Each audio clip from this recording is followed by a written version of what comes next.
고린도후서 3장 18절 보겠습니다.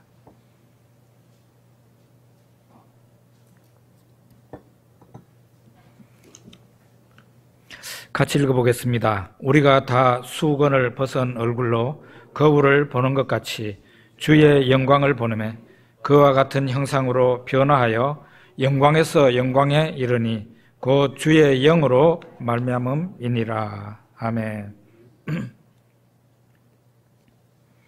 요한복음 1장에 세례 요한이 요단강에서 말씀을 전하고 세례를 베풀 때에 베드로와 그 형제 안드레가 세례 요한을 따르고 있었습니다. 어느 날 세례 요한이 세례 베푸는데 예수님이 나오게 됩니다. 세례 요한이 사람들한테 예수님을 소개합니다. 보라, 세상 죄를 지고 가는 하나님의 어린 양이로다. 이렇게 예수 그리스도를 소개합니다. 나는 저분의 신발끈을 풀 자격도 없는 사람이다. 저분이 나보다 앞선 분이다. 이런 얘기를 합니다. 이렇게 해서 제자들과 사람들 앞에 예수 그리스도가 정식으로 소개를 받게 됩니다. 이 얘기를 듣고 베드로의 형제 안드레가 먼저 예수님을 따릅니다. 그리고는 자기 형제 베드로를 찾아서, 베드로의 원래 이름은 시몬이죠. 시몬입니다. 시몬을 찾아서 이렇게 말합니다. 오늘 우리가 메시아를 만났다. 이렇게 말합니다. 오늘 우리가 메시아를 만났다. 그러고는 자기 형제 시몬을 예수님께로 데려옵니다. 예수님께서 그 시몬을 보시고 너는 요한의 아들 시몬이니 장차 게바라 하리라. 장차 베드로라 하리라. 너의 아버지는 요한이다. 너는 요한의 아들 시몬인데 장차 베드로라고 할 것이다. 반석이 될 것이다. 이렇게 말합니다. 그 형제 안드레가 자기 형제 베드로에게 우리가 오늘 메시아를 만났다. 이렇게 하면서 소개를 하지 않습니까? 예수님 제자들이 되었습니다. 그리고 예수님을 따를 때 그들은 예수님을 메시아라고 생각을 하고 믿고 예수님을 따랐습니다. 그렇다면 그들이 생각한 그 메시아가 어떤 일을 해줄 것이라고 생각을 하고 따랐을까요? 아마도 99.99%가 그들은 정치적인 메시아를 상상했습니다. 그 당시 유대인들은 로마 제국의 지배를 받고 있었습니다. 연일 계속 나라의 독립을 위해서 폭동이 일어나고 군대가 사람들이 그 밀란을 주도하고 수많은 사람들이 투옥이 되고 죽기도 하고 하는 그런 상황에 있었습니다. 유대인들이 기대하는 메시아는 바로 로마의 폭정에서 로마의 지배에서 자기 나라 유대 나라를 해방시켜 줄 그런 메시아를 기다리고 있었던 거예요. 자기 유대 민족과 유대 나라를 로마의 손아귀에서 벗어내줄 그런 메시아를 기다리고 있었다는 거예요. 과연 예수님께서 그런 분이었을까요? 요한복음 2장에 보면 예수님께서 첫 기적을 나타내셨는데 갈릴리 가나 혼인잔치에서 물을 포도주로 변화시키는 기적을 일으킵니다. 요한복음 2장에서는 기적이라고 그러지 않고 이것을 표적이라고 그럽니다. 표적이라는 말은 영어로 사인이라는 뜻인데 그 기적 속에 의미를 담고 있다는 뜻이에요. 그 기적을 예수님께서 일으키시면서 뭔가 하실 말씀이 그 기적 속에 포함이 되어 있다. 그런 얘기입니다. 그러면은 이 가나 혼인잔치에서 물이 예수님에 의해서 포도주로 변화되는 이 기적은 과연 예수님이 무슨 의미를 가지고 무엇을 말하려고 하는 그런 생각을 갖고 이 기적을 행하신 걸까요? 어떤 우리 한국 유명한 신학자는 이런 말을 했습니다. 이 기적을 해석하기를 이제 유대교의 시대는 끝이 나고 이제부터는 예수님이 사람들에게 즐거움을 주신다. 그런 의미다. 예수님은 이 기적을 통해서 그런 것을 말하고 싶어 했다. 그렇게 해석했습니다. 또 우리가 우리 한국교회 대부분이라고 해야 될지 모르겠지만 많은 목회자들이 가나 혼인잔치의 비유를 가지고 설교를 할 때에 예수님 관점에서 설교를 하는 게 아니라 순종하는 자의 관점에서, 사람의 관점에서 설교를 합니다. 하인들이 예수님의 명령을 받아서 돌 항아리 6에다가 예수님 명령을 따라서 아구까지 물을 다 채웠다는 거예요. 아구까지 물을 다 채웠다. 그 돌 항아리 하나가 100리터 내지 120리터인데 굉장히 큰 돌 항아리예요. 그거를 마당에 물이 있는 것도 아니고 동네 공동우물에서 물을 퍼가지고 와가지고 거기에다가 물을 채웠을 테니까 하인들이 얼마나 수고를 하고 그랬겠습니까? 그런데 하인들이 6개의 돌 항아리에 물을 가득 채웠다 그랬어요. 물이 찰랑찰랑하도록 채웠다는 거예요. 그렇게 완벽하게 예수님 앞에 순종하게 되었을 때 예수님께서 거기에다가 능력을 나타내시고 기적을 나타내셨다는 거예요. 우리도 역시 예수님께 이와 같은 온전한 순종을 할 수 있어야 된다. 그럴 때 예수님께서 나를 위해서 예수님께서 나에게 능력을 나타내신다. 이렇게 해석을 주로 합니다.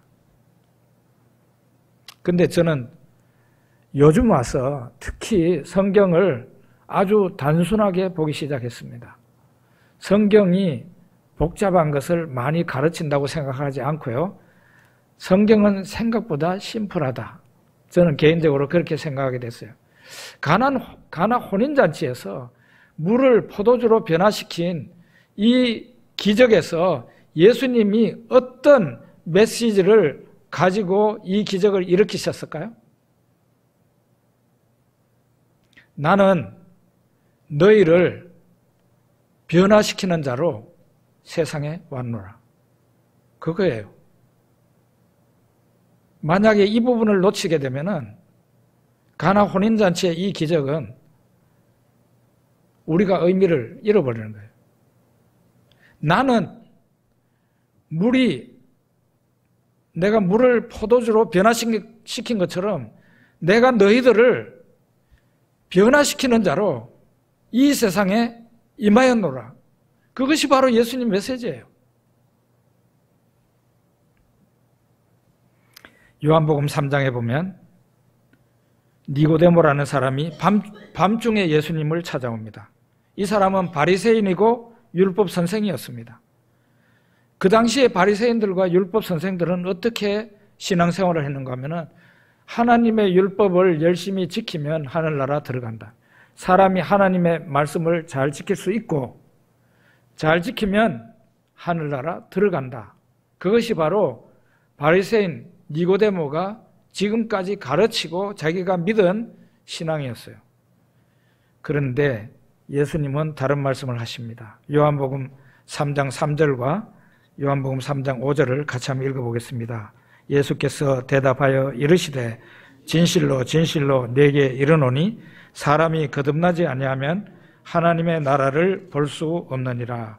예수께서 대답하시되 진실로 진실로 내게 이르노니 사람이 물과 성령으로 나지 아니하면 하나님의 나라에 들어갈 수 없느니라.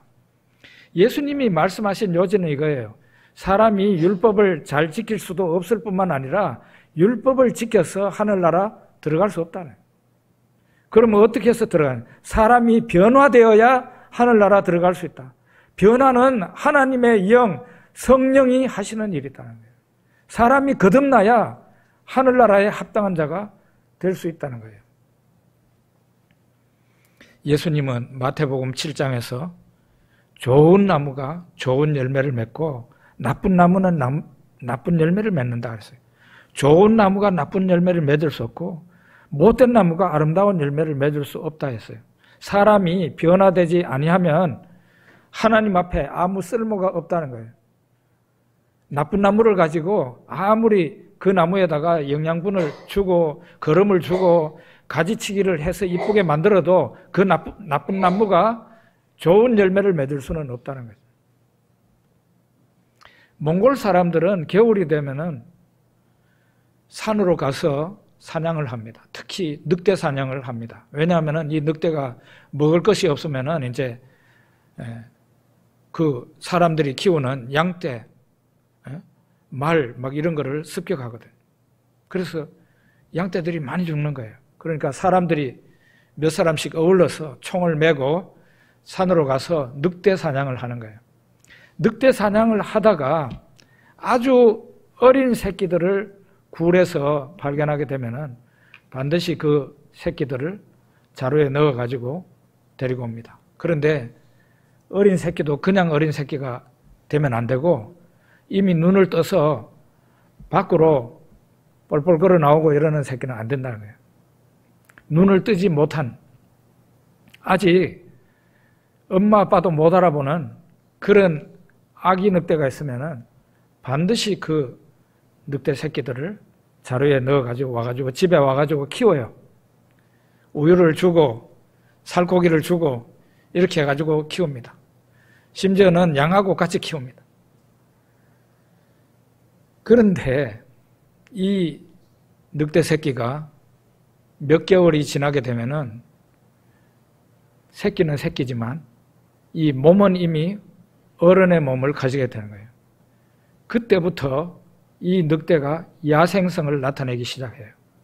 늑대는 절대로 개가 될 수 없다는 거예요. 야생성을 나타내서 심지어는 주인을 물라고 그럽니다. 짐승을 해칠 수 있습니다. 그래서 짐승하고는 분리시켜야 돼요. 그렇게 되면은 이 늑대 새끼를 사로잡아 온 이 사람은 어떻게 하느냐. 새끼지만은 몸으로는 어른이 다 된 이 늑대를 잡습니다. 죽여서 껍데기를 벗겨서 그 늑대 껍데기를, 늑대 가죽을 잘 처리를 해가지고 시장에 내다가 파는 겁니다. 그러니까 사냥꾼들이 산에 가서 어린 늑대 새끼를 잡아오는 이유는 나중에 키워가지고 가죽을 팔아먹으려고 몽골 사람들이 잡아오는 거예요. 선행으로, 사람이 온전한 선행도 할 수 없을 뿐만 아니라 선행으로 하늘나라 간다, 구원받는다는 사람들은 늑대 새끼를 키워가지고 개를 만들려고 하는 거하고 똑같아요. 되는 일이 아니라는 거예요. 가능하지 않다는 겁니다.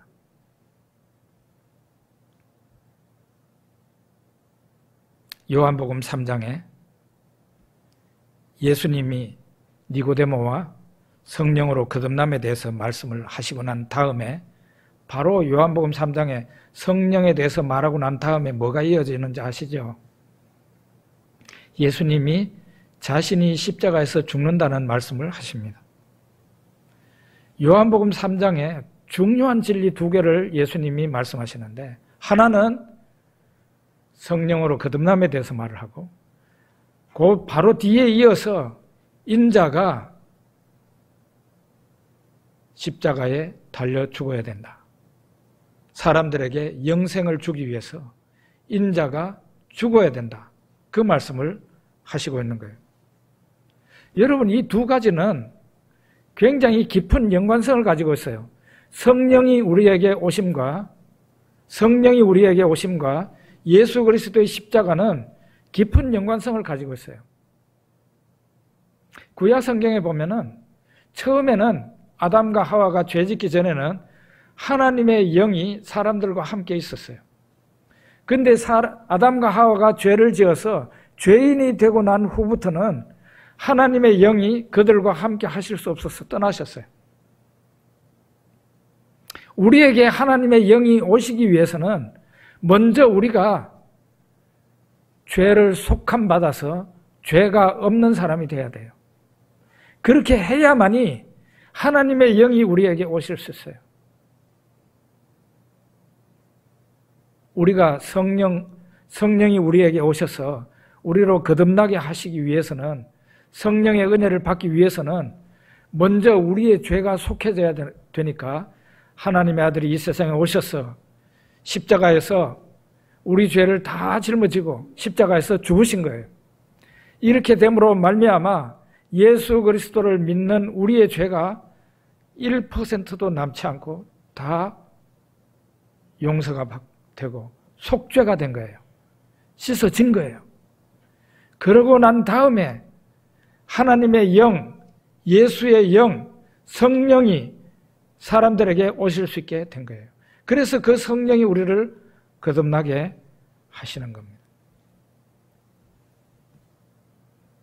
구약 예레미야 선지자가 이런 예언을 했습니다. 예레미야 31장 33절 같이 한번 읽어보겠습니다.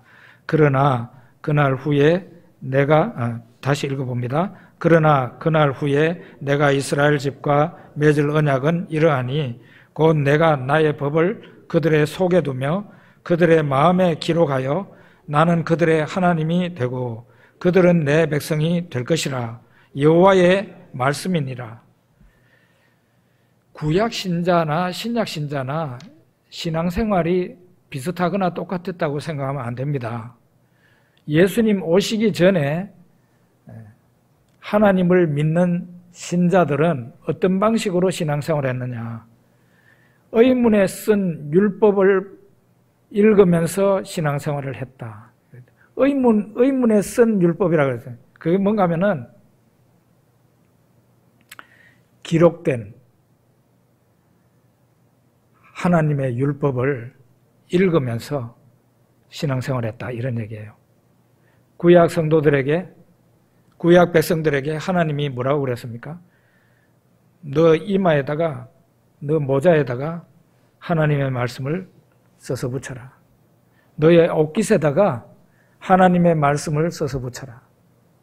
너의 여 소매 끝에 하나님의 말씀을 써서 붙이고 너희들 문에, 각 문에다가 다 하나님의 말씀을 써서 붙여라.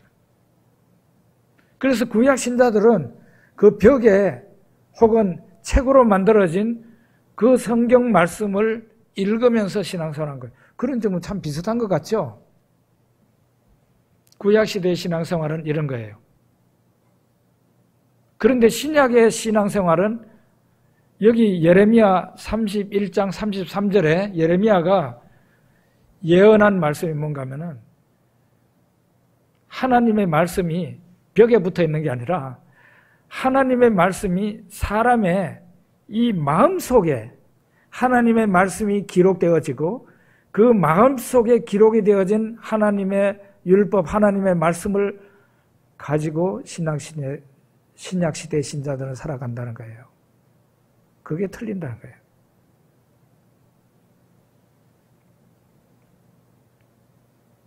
무슨 얘기인지 아시겠습니까?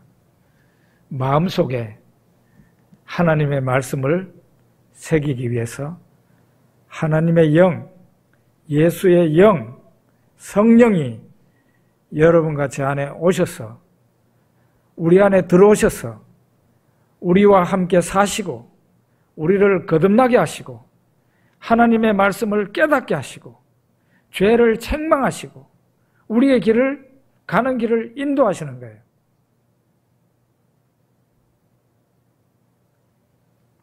예수의 영이, 성령이 우리 안에 오셔서 여러분과 제 안에 오셔서 살고 계신다는 거예요. 예수님의 영이 우리에게, 하나님의 영이 우리에게 하나님의 말씀을 우리 안에 마음속에 새겨서 우리로 하여금 그런 형태로 신앙생활을 하게 하는, 신약과 구약이 얼마나 많이 다른가를 여러분들이 아시게 될 겁니다. 출애굽한 이스라엘 백성들은 낮에는 구름기둥, 밤에는 불기둥을 하나님이 불기둥과 구름기둥으로 백성들 앞에서 인도하셨어요. 그걸 쫄쫄 따라갔다고. 신약 시대는 불기둥과 구름기둥, 하나님의 영이 우리 앞에서 보이는 게 아니고 여러분과 제 안에 있다 이 말이에요. 우리 영혼 안에 있다는 거예요. 마음속에. 마음은 어디에 있는 거예요? 신학에서, 조직신학에서 마음은 어디 있느냐라고 말을 하는가 하면은 우리의 육체 안에 영혼이 있는데 그 영혼의 한복판 부분이 마음이라고 그랬어요. 영혼의 가장 중심 부분이에요. 거기가 마음이에요. 거기에 하나님의 영이 들어와서 사시는 거예요.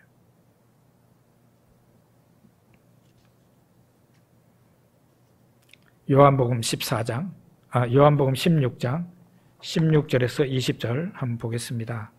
같이 읽어보겠습니다. 조금 있으면 너희가 나를 보지 못하겠고 또 조금 있으면 나를 보리라 하시니 제자 중에서 서로 말하되 우리에게 말씀하신 바 조금 있으면 나를 보지 못하겠고 또 조금 있으면 나를 보리라 하시며 또 내가 아버지께로 감이라 하신 것이 무슨 말씀이냐 하고 또 말하되 조금 있으면이라 하신 말씀이 무슨 말씀이냐 무엇을 말씀하시든지 알지 못하겠노라 하거늘 예수께서 그 묻고자 함을 아시고 이르시되 내 말이 조금 있으면 나를 보지 못하겠고 또 조금 있으면 나를 보리라 하므로 서로 문의하느냐 내가 진실로 너희에게 이르노니 너희는 곡하고 애통하겠으나 세상은 기뻐하리라.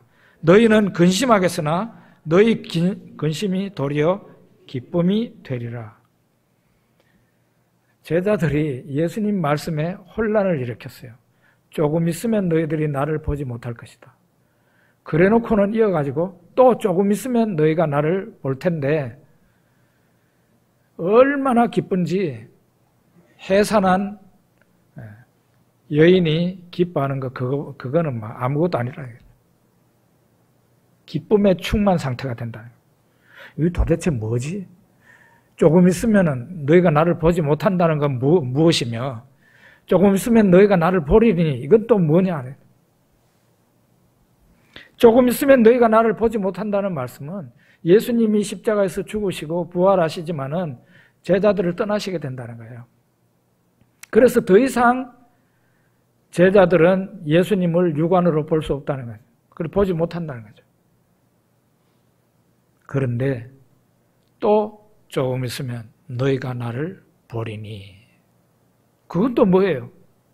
예수님을 보지 못하다가 또 조금 있으면 예수님을 보게 되는데 그때는 아무도 너희들이 묻지를 않는다는 거예요. 이게 무슨 현상이지? 이해 못하는 사람 아무도 없다는 거예요. 이게 뭘 얘기하는 걸까요? 예수님이 성령으로 제자들에게 찾아오신다는 얘기예요. 성령으로. 제자들을 육으로 떠나신 예수님이 영으로 제자들에게 찾아오신다는 얘기입니다. 성령으로 제자들에게 오시고 신자에게 오신 성령에 대해서 그 성령을 받은 사람은 아무도 이게 도대체 무슨 일이야? 이게 도대체 어떤 현상이고 이해 못하는 사람 아무도 없다는 거예요. 왜냐하면 성령을 받은 사람은 예수님이 나에게 오셨구나. 하나님이 나에게 오셨구나. 누구든지 설명을 해줄 필요가 없어요. 다 알아요. 그리고 세상에서요 그렇게 기쁜 일은 없어요. 세상에서 이만큼 기쁜 일은 없는 거예요. 성령 받은 기쁨. 어마어마한 거죠. 예수님이 그걸 말한 거예요. 조금 있으면 너희가 나를 보지 못하겠고 조금 있으면 너희가 나를 보리리니 너희 기쁨, 너희는 기뻐할 거다.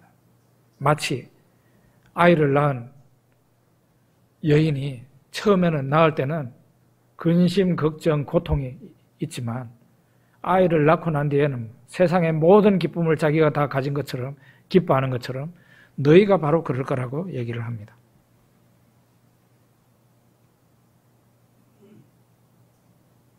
고린도후서 3장 18절 우리 같이 읽어봅시다. 우리가 다 수건을 벗은 얼굴로 거울을 보는 것 같이 주의 영광을 보며 그와 같은 형상으로 변화하여 영광에서 영광에 이르니 곧 주의 영으로 말미암음이니라.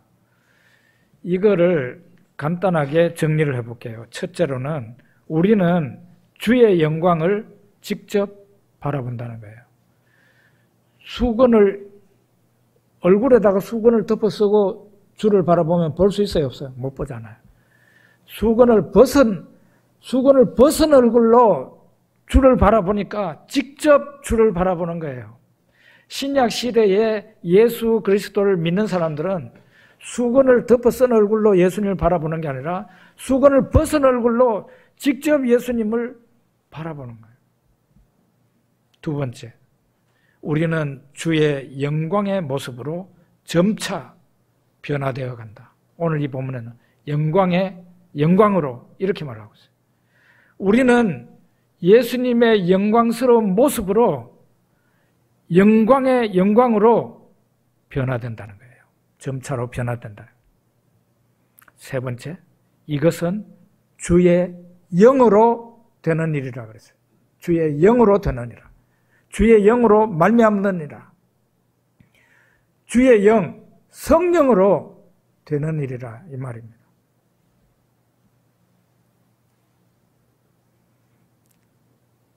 예수를 믿는다고 할 때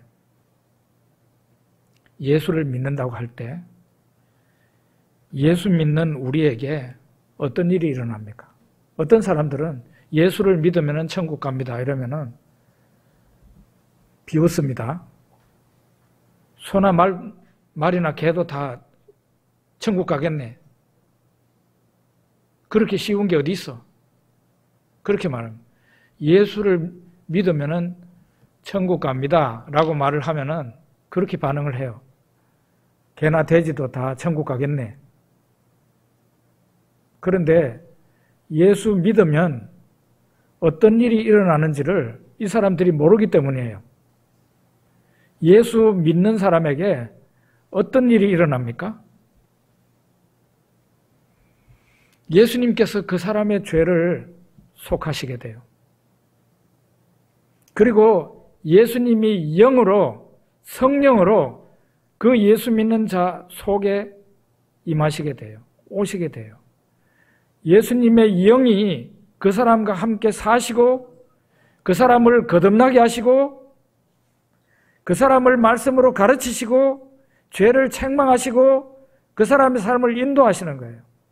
로마서 8장 14절에 보면 14절입니까? 16절입니까? 무릇 하나님의 영으로 인도함을 받는 그들은 곧 하나님의 아들이라. 하나님의 자녀는 하나님의 영이 그 사람 안에 계세요.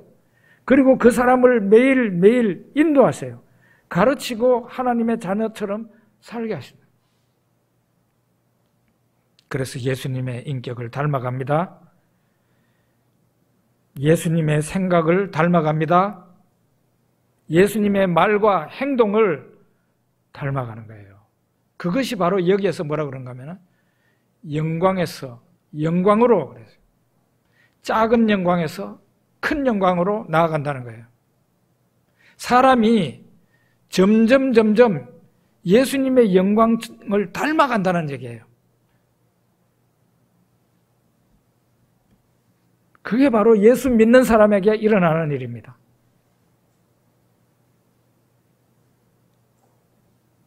여러분 이런 적이 없었어요 혹시? 저는 특별히 초신자 시절 몇 년 동안 너무 속상했어요. 뭔가 하면은 예수 믿는 내가 왜 변하지 않는가 하는 거죠. 왜 이렇게 변화가 안 되나? 네? 막 때로는 죄 짓고 난 뒤에 억울한 생각도 들고 속이 터지더라고요. 내가 왜 이렇게 안 변하나?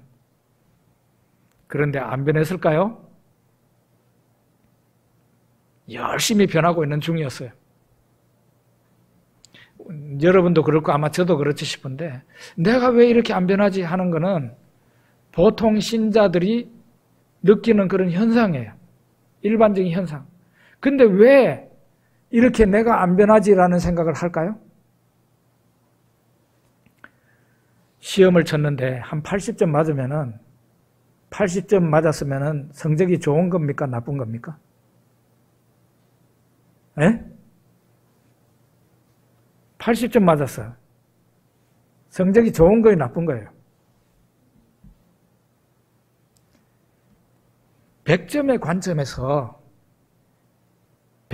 관점에서 80점을 바라보면 굉장히 아직도 분발을 많이 해야 될 그런 점수예요. 낮은 점수다 이거지. 그런데 0점에서 0점짜리가 80점 맞은 사람을 보면 어떻겠어요? 어이구, 어떻게 하면은 B학점을 다 맞냐. 그러잖아요. 우리가 왜 우리 자신이 내가 왜 이렇게 안 변할까 하는 거는 죄가 하나도 없는 상태에서 완벽한 상태에서 나를 자꾸 조명하니까 내가 왜 이렇게 안 변하지? 죄가 막 보이는 거죠. 그런데 여러분은 많이 변했습니다. 저도 많이 변했습니다. 우리가 예수 믿지 않을 때 하나님 앞에 돌아오기 전에 우리 자신의 그때가 기준이 돼가지고 지금 현재 한번 바라봐요. 얼마나 많이 변했을까요? 많이 변했다고. 그때는 하나님과 원수된 자였습니다. 0점이 아니라 마이너스 점수예요. 하나님과 원수된 자가 0점이겠어요? 그거는 중립 상태인데 0점이 아니라 마이너스 상태였다고요. 하나님의 진노의 대상이었어요. 그랬던 우리가 주의 은혜로 주 앞에 나왔습니다. 그 마이너스 점수 받았을 때 그때 기준으로 지금 한번 바라봐요. 얼마나 많이 변했는가. 영광에서 영광으로 여러분과 저는 변화되고 있는 중입니다. 예수 믿는다는 게 어떤 걸까요? 예수 믿는 거는 예수님이 내 안에 사시는 거예요. 그리고 예수님이 내 안에서 나를 변화시켜 가시는 과정이에요. 그래서 우리는 주님처럼, 예수님처럼 영광에서 영광에 이르게 되는 겁니다. 마침내 우리는 우리 육체까지도 예수님 재림하실 때 영광의 모습으로 부활해서 주와 같이 변화가 되는 겁니다.